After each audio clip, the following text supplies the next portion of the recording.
All right, y'all. So we just ran out of memory on that last video, but it's good because we'll split it into two parts. The second half is going to be quite juicy. So rock with me. I'm not going to explain as much this time, but let's just talk about the fifth dimension. So your soul, it's a perfect circle. There's no beginning. There's no end, right? It's perfect. And in that, it can be divided an infinite amount of times, right? You can divide a circle one time, 10 times, a million times, right?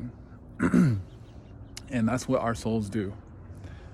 Just like when you see microorganisms and how they divide within themselves and using mitosis, it's the same thing, right? Like when you're an embryo, right? It divides within itself. That's how we formulate ourselves, right?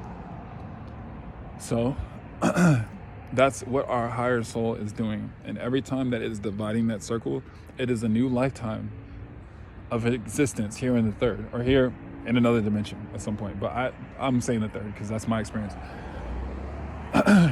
And as it does that, that's how it grows. That's how its soul expands itself from within, right? So myself, I am one of those divisions of my higher self. My higher self is that circle, but me, I'm like one little slice. My whole lifetime fits in that one little slice. And try to word it that way, trying to make it easier for y'all to understand. And then when you get to your higher self on the fifth dimension, that is where you normally are. That is home. That is your true self.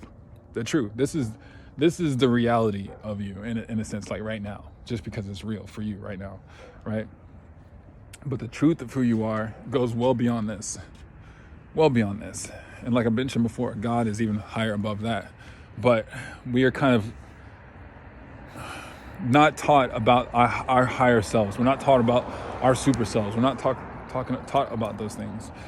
And when you get into these higher dimensions, that is the version of you that is truly exploring these higher realms, not the third dimensional you. It's your fifth dimensional self that's going to take you into the seventh dimension and take you into higher dimensions and can take you down into these lower dimensions. Your fifth dimensional self is like your like archetypal self, right? It is your like God. It is your God. It's like it's the God version of you. Now there's a God of gods, you know what I mean? But there is a God version of you. That is the fifth dimensional self. And I can't I haven't been able to like just become my fifth dimensional self here in the third, because my fifth dimensional self is so much more like imagine trying to fit this whole pond into a gallon of water, right? That's literally what's going on. There's no way I can only fill it into a gallon. In me, in my lifetime, in my 70 years or 80, 100 years or whatever, that's my gallon of water. But whenever I'm done, it's going right back to the main thing. And myself is that main thing. And you're like, oh, like whenever you come back to it, it's like, oh, like it's this kind of feeling that you don't die. And it's kind of like a video game. That's what your higher self is doing. It's literally putting yourself out and projecting itself into different realities, gaining these experiences, but it also enjoys not interfering with it, because the more that you do without that interference, the more genuine of an experience you can have and bring back to your higher self, right? It's like making sure that when you're playing the game and you're leveling up, you're actually like leveling up, right? It's like you wouldn't really level up if you just use like cheat codes already out the gate. Might be a bad analogy, you know what I mean? But having a more authentic experience is greater for your soul. It's better for your soul, right? Like extremes aren't bad for your soul, you know what I'm saying? Because your soul has these different lifetimes. And just like in Rick and Morty, when they were like, they had that one game, I forget the name of it, that one episode where they put on the little helmet and they got to live a lifetime, but they didn't really know that they were playing a game until they came out the game. And Rick like went crazy and like was off the grid and did all this crazy stuff. Like your soul is like that. Your higher soul is like that when it comes down here. So it's like, yeah, like go for it. What you're trying to do, go for it. Because your soul has an idea of kind of what it wants to be in this realm, in this plane, right? It's like, oh, okay, like, damn, that world looks cool. Like, you know what? I think I would like to be like a performer there, or I'd like to create this thing, or like be someone like that. And you'll come here and you'll have that ingrained in you. You'll already have that kind of like, like I kind of want to go in this direction. But a lot of times we get in our own way, you know, and your higher self is literally like, it's designed so that you can go for it, you know, so that you can have that experience, have that full experience of what it's like to do that, to fully dive into that realm, because all that knowledge is so much more valuable when it comes back, rather than living a basic kind of mundane, predictable kind of life. Your soul's not going to really expand too much from that, because it's going to be just kind of watching a rerun and doing what it already knows, right? So you have to be, you know, you have to exercise that power that is this pond, that is within the gallon of water, right? You have to exercise that knowledge that that is who you are, and that the only thing limiting you from being greater is that the limits of the physical reality, that you can only hold so much light within you at a time. But that's what we hold. That's our energy force. That's the whole, you know, like we get to do this at any moment. You know what I'm saying? We don't got to be plugged in. You know, you don't need gas to operate. It's literally the star power. That's the light. What do you think is in you? Lightning? Electricity? What is it?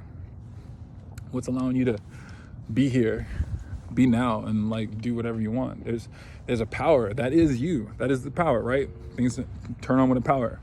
So there's a greater power, like literally like power, like Zeus, Thunderbolt type shit, right? But I haven't spent a lifetime in the fifth dimension. I am currently actually in the fifth dimension. Also, you know what I mean? But us as humans, we all have a higher version of ourselves. Like we may think that, oh, you know, the capacity of the universe is only so big.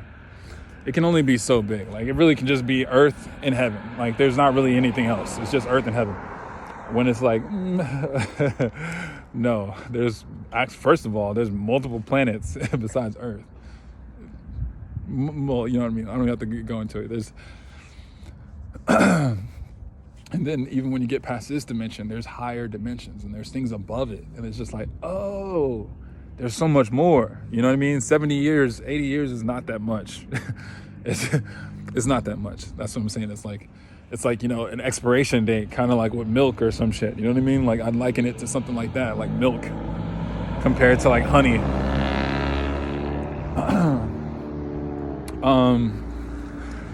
What else is there? Oh, okay. So let me expand on this too, as well. So consciously, right? When people are talking about like the fifth dimension, how can you explain what that experience would be like consciously, right? Like right now in life, right? Like we all know what consciousness feels like, right? Existence feels like. We all know what 24 hours in a day feels like, what the routine of life feels like, what cold air feels like. You know what I mean? Like we all know what the third dimension feels like, right? The experience of it. So it's like, how can you understand what that experience is in the fifth dimension? How can you even begin to explain what fifth dimensional conscious experience is like, right? And where do you have one of those things, right? Is it in a dream state or whatever? And it's kind of hard to explain. Like the fourth dimension, yeah, a lot of that's in the dream state, in the dream world. But the fifth dimension, it's something that I got to experience through my Kundalini opening up. And it was like a vision, but it was more than just a vision. It wasn't like a vision that I was just like, oh, like I'm having a trippy vision right now. It was actually like the limits of my awareness and my conscious was like turned off for a moment. And I'm trying to explain this as much as I can, because I don't really hear anybody explain this, but it's like I'm trying to imagine only watching like black and white movies, and then you finally see color and everything for like 2 minutes, and you're like, oh wow, you know what I mean? Like, wow, that's what it's like. All these vibrant reds and greens and purples. Like, whoa, this is crazy, you know? Like, oh, like look at these neon lights and stuff. It's kind of like that, but it's also kind of like there's a layer of life that we just don't access, that we don't have. There's like a layer of life that we, like a limiter. There's kind of like a limiter on life where we can only see so much, and we can only experience so much, and we can only have so much depth within us, right? But that limiter that I'm talking about is on our DNA, right? Like our DNA, there's strands, there's parts of our DNA that's not connected, right? Well, why is that? We have DNA, it's supposed to be, it's there to be connected. Why is it not connected, right? And that is what we're talking about. That is what we're talking about, right? The metaphysical, the DNA. There's an aspect of our DNA that's turned off. And what all does DNA govern, right? A lot of people don't even know the whole thing about what DNA governs, right? They know about the DNA that governs the way that you look and your genetics and stuff like that. But the parts that are cut off, we're talking about some other things now. We're talking about some higher dimensional things. And once you get that turned back on, even for a moment, you can kind of experience this, but in a more true way. And in that true way, it's more vibrant. I'm gonna try to explain it as best as I can. It's more vibrant. It is more visceral. It's like a fever dream, you know? It's that kind of feeling. It's like a fever dream. It's probably one of the best ways I can describe it. It's like a fever dream. It's more vibrant. It's more brilliant, but also there's a connection that's present. That's not. It's present here, but it's not in the same way. Like we feel connected to our family. We feel connected to our friends. We feel connected to certain, relationships or jobs or communities. But that's, you feel it, right? But like the connection that you feel there is it's almost like you can see them, right? If you think about them, you can see where they are and see what they're doing. You know what I mean? Just like FaceTime, just like how you can see me right now, right? Through a phone. It's almost like you can see that person. It's like you can, you know what I'm saying? It's like, it's more magical, it's like supernatural, you know what I mean? And if you get to a space where things are supernatural, then the rules have changed everywhere, right? Just like in a movie like X-Men or whatever, right? Whenever the first mutant comes, it kind of opens up the floodgate for there to be all sorts of mutants with all crazy powers and stuff. It's not off the table now, you know what I mean? So same thing with like technology, right? Being able to talk to somebody else live and see their face on a phone was something that wasn't possible until technology happened. So it's just like there's different rules, like what I mentioned before, but they also kind of correlate to the things that exist here. But there is a difference, though. It's just a lot more brilliant, It's the true version. It's the true essence of everything, and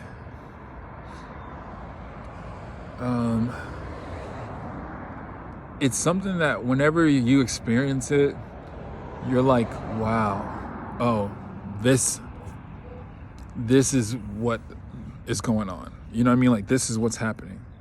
Because it's so, the understanding is so present that you don't need to find the answers through somebody. You don't need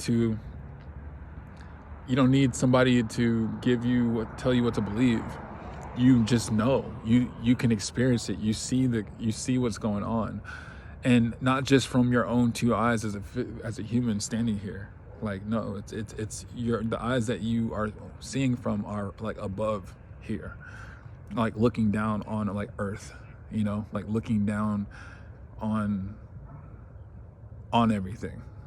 Not so much just like, oh, I'm standing here, but I'm seeing everything as the fifth dimension. No, I'm seeing life as an observer from the outside looking in. But on the outside looking in, it's so much more beautiful than on the inside looking out, which is kind of weird, for us as humans. But it's okay, because all those answers that we looking for in life, where we're like, what's going to happen after we die, and da da da da da, like I just hope this makes sense, like why would God do this to people, and da da da da.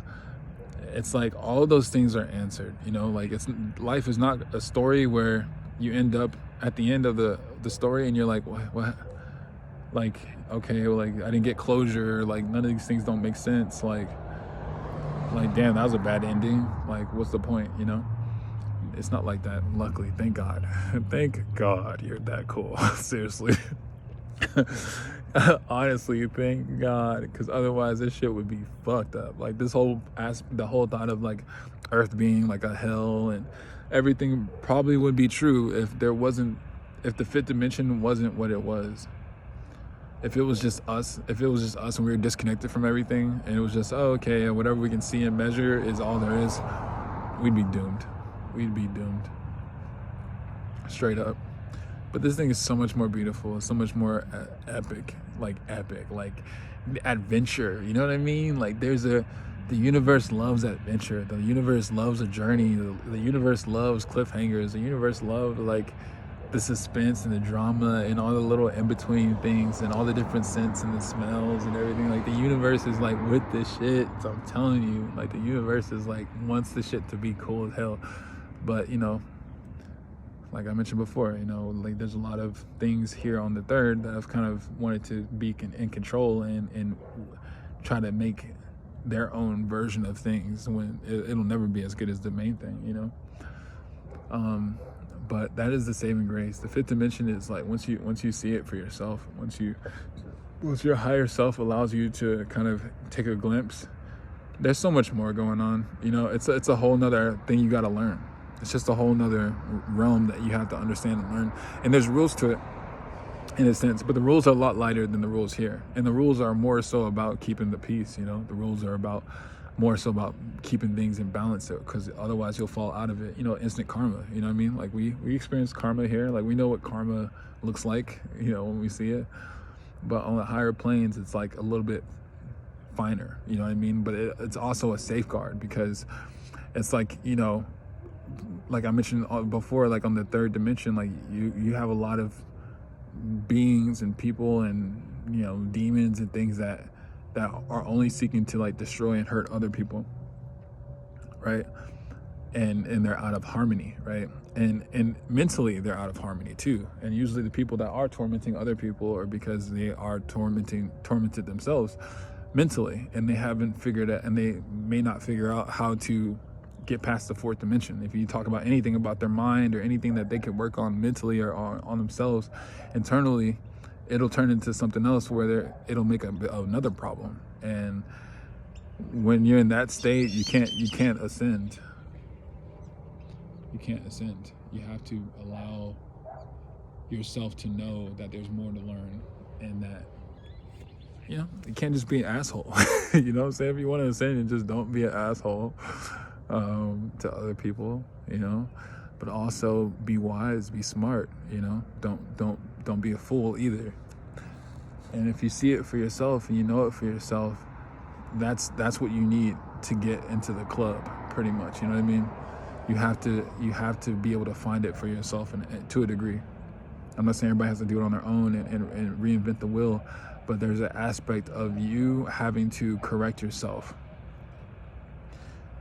before you can experience the higher planes. And that's what makes the higher planes so amazing, is because you're in a place where everybody else knows what's up. You know what I'm saying? You don't gotta worry about people saying mean things or trying to stab you in your back or whatever. It's a whole different thing. That's not even a thing. So that's why, like, even here on the third, like whenever people do that kind of stuff and it just like throws off the mood or the room, and people are just like, man, that was weird, it's like those same principles still exist here.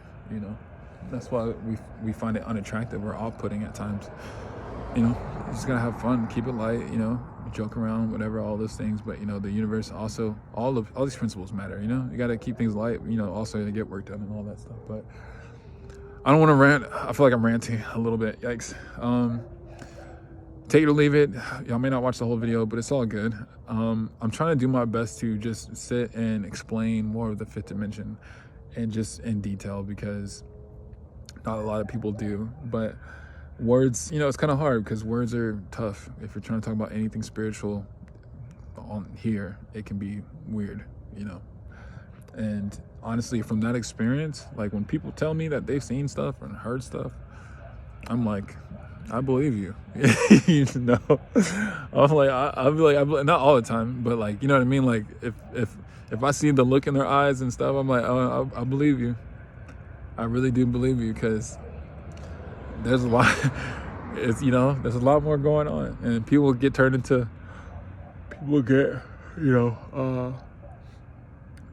get their truth, they get their world shattered all the times because of the belief systems that they built up. And then when it comes to the truth, it's like, it's irrefutable, because you see it for yourself. And you're like, oh, this is what we're doing here. This is what we're doing as humans. We're literally all just collecting information to take to our higher selves. That's it. That's it. We're not even the main shebang. We're not. You can think it was cool or it's fine or it's, whatever, but you're not the main thing. You got a version of you that's higher than you. That's the main thing. You know what I mean? You yourself, yeah, you can be as great as you want to be. Obviously, I'm not saying that you're never going to be great, but I'm saying that, like, it's beautiful to embrace yourself here, but also have the humility to also be the little dog. You know what I mean? To the big dog, and to find that loyalty to something greater than you. God, of course, but also believe in yourself at the very least. Whatever you believe in, you have to at least believe in yourself. All right, y'all. I love you, and have a great weekend. I'll see y'all soon.